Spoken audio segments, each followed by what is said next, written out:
Well, it was the professor, basically.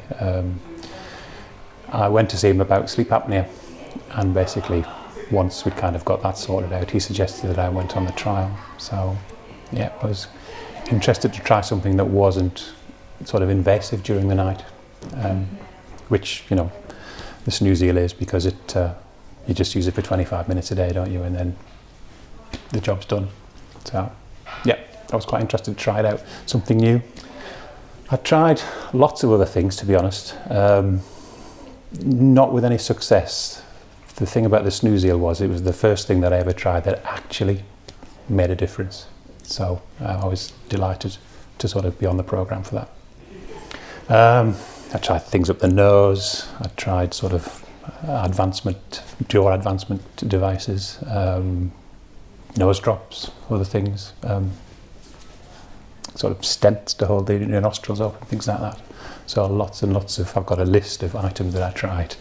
I mean, I still do use the nose drops. They help because it kind of opens the airways, but the thing about the Snoozeal is it addresses that issue there, whereas the nose drops address the issue up here. So I think to me it's like a combination therapy.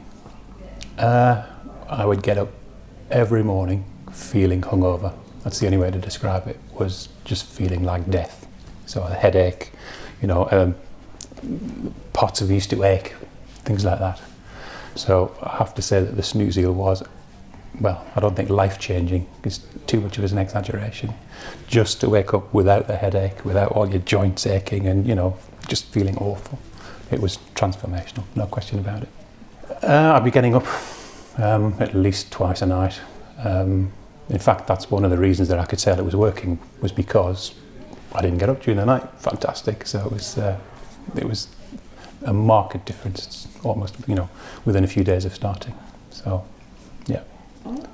I have to admit I was very, very sceptical when I sort of took it on, because it's electrical stimulation, isn't it? So you sort of think back to the Victorian times, and you see, you know, all the old gadgets in the museums where they used to electrocute people, and you think, well, is it going to work? And you think, well, you know, is it going to sort of wear off? You know, is it still going to have an effect during the night? But it did seem to work. So I'm naturally kind of skeptical about most things. But so I was pleasantly surprised to find that it made a difference.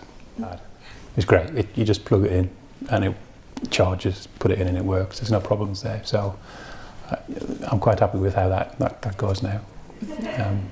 Very easy to use. It's got a number of programs. It's quite nice to be able to change the programs occasionally.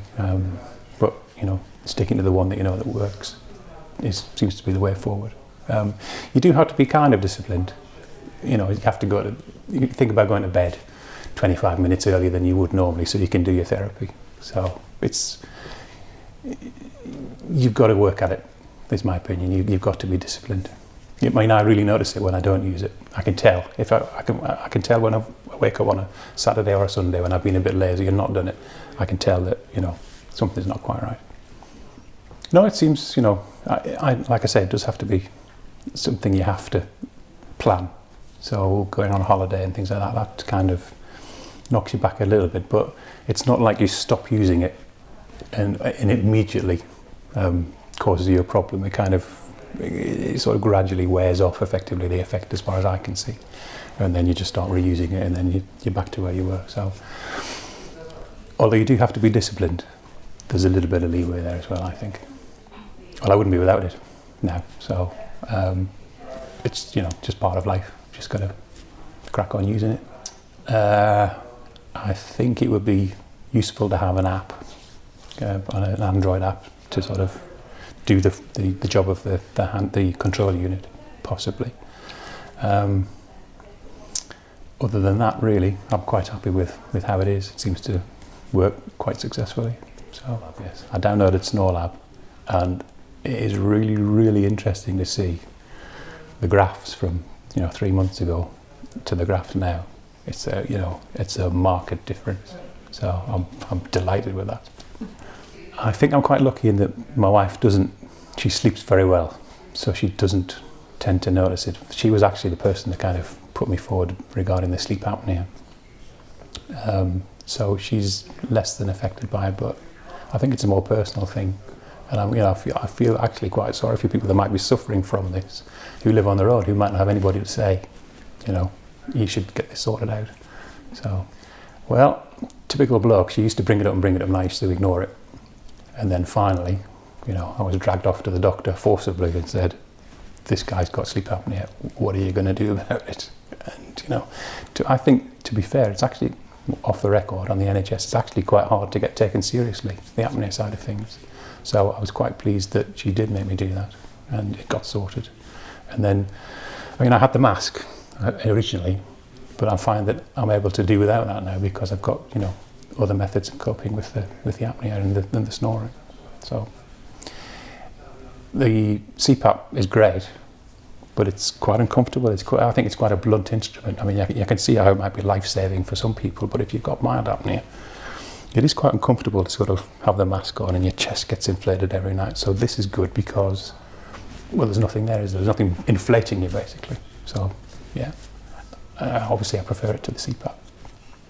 I would recommend it to anybody who had mild sleep apnea, or anybody who had sort of mild to moderate snoring. But it would have to be the kind of person who was able to be disciplined enough to use it and give it time, because it does take time. It's not an instant fix. So you need to kind of, say to yourself every night, I've got to make time to do this, and I'm going to check my results and things like that. So yes, somebody who needs it but who's disciplined. You get used to it. You get used to using it. It is weird at first. It's very strange. You've got the sensations in your mouth, but yeah, and it does look quite strange when you're using it, but that's the price you pay for having a better sleep. So it's it's a trade-off. I mean, I wouldn't wear it in public, obviously, but I'm quite happy to wear it around the house or in a hotel room. It's no problem. Yeah, just my daughter calls this the tiny guitar. So she's quite happy with seeing me use it. Yeah, it's fine. I haven't got any problems with it. I've had a word with my brother to say get yourself checked, because he's complaining about problems that he's got, and I genuinely believe that it's not just the breathing. I think the breathing is a part of it, but it affects the rest of you as well. You can definitely tell, irrespective of headaches or in sort of achy joints, whether you've had a good night's sleep, can't you? And we're not waking up during the night is a massive boost. It's kind of an unbroken night's sleep. Such a difference. I'm quite happy to snore because it means I'm still breathing. So, the fact that it's kind of just reduced the apnea to sort of a level of minor snoring, that's perfect for me. No, I think she's a typical woman. She knows everything about every disease. She watches casually and she knows what the procedure's going to be before they even do it. And she made me go to the doctor because I'd have resisted. I really would. Well, I did for years. So yeah, I can't, I can't say too much, praise it too much that, it's sorted me out basically. I can't imagine what state I'd be in if I hadn't been treated in some way. Well, it's just clear thinking. I mean, I'm in a job where I've got to use logic all the time. And if your sort of mind's wandering because you're tired, then, you're not doing your job properly, are you? So, and it's just, the other thing is, a lack of sleep changes who you are, I think. I found myself, miserable and angry quite a lot of the time. I'm not an angry person, so it's so lovely to go back to how you were, how you should be. That's, this is why I'm so full of being able to praise this. It's really, life-changing. No, I am, seriously, I'm in a really good place with this, so, yeah, feel free to use me for advertising. And it takes a while to get back to where you should be. And it's just so nice to get up and think, I'm breathing properly in the morning when I wake up. I'm not sort of, it doesn't, it's no effort to breathe. It's great. I think it was about the full 4 weeks of the initial test. And after that it was, plain sailing really. And then there was obviously stopping using it to see whether it made a difference. And that, it did go downhill a little bit, but the benefits were still there. So, yeah, not too long, but enough to, have to be disciplined. I mean, I was doing it twice a day then as well. I think that's where I got the most difference. But 50 minutes out of your day is quite a lot, I think, So that would be the only thing I would really say is could it be reduced? Could the program be made more powerful? And but, that's not my domain, is it? Yeah, the mask did work, but it was, and again, it was a transformation. It stopped the snoring and it stopped the getting up during the night, and it did make you feel better. But it's an unpleasant kind of feeling. I mean, I went to the doctor afterwards, after using that for sort of 6 weeks, and said, should I be feeling like this? And basically it said, well, if it does, you've got no choice, because there will be side effects, and which you'd rather have a stroke or have an unpleasant feeling in your chest. So yes, afterwards you'd always feel as though you'd kind of been inflated somehow, and eating was, you felt full all the time. I think it's got a name where you swallow the air. So that was always an issue, and you just put up with it. But now I don't have to. The Snoozeal, in comparison with the apnea, I would say I have to be using the Snoozeal in conjunction with other methods. I think it's all about management, I think. So it's like controlling your airflows, isn't it? It's like fluid dynamics, I think.